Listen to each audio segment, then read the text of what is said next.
ieri mi ha detto che hai perso il pene in guerra e che lo ha ritrovato e lo ha slecazzato. Tutto.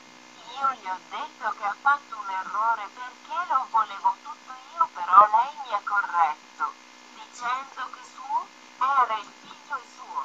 Era il pene. La mia figa si è allargata al solo pensiero che il tuo pene fosse tra le mie mani. Poco dopo ho avuto un orgasmo e sono morta. Mia madre me l'ha leccata con piacere. Poco dopo arrivò tuo padre. Mi ha tagliato le tette e le ha usate come portachiavi. Anche tuo padre è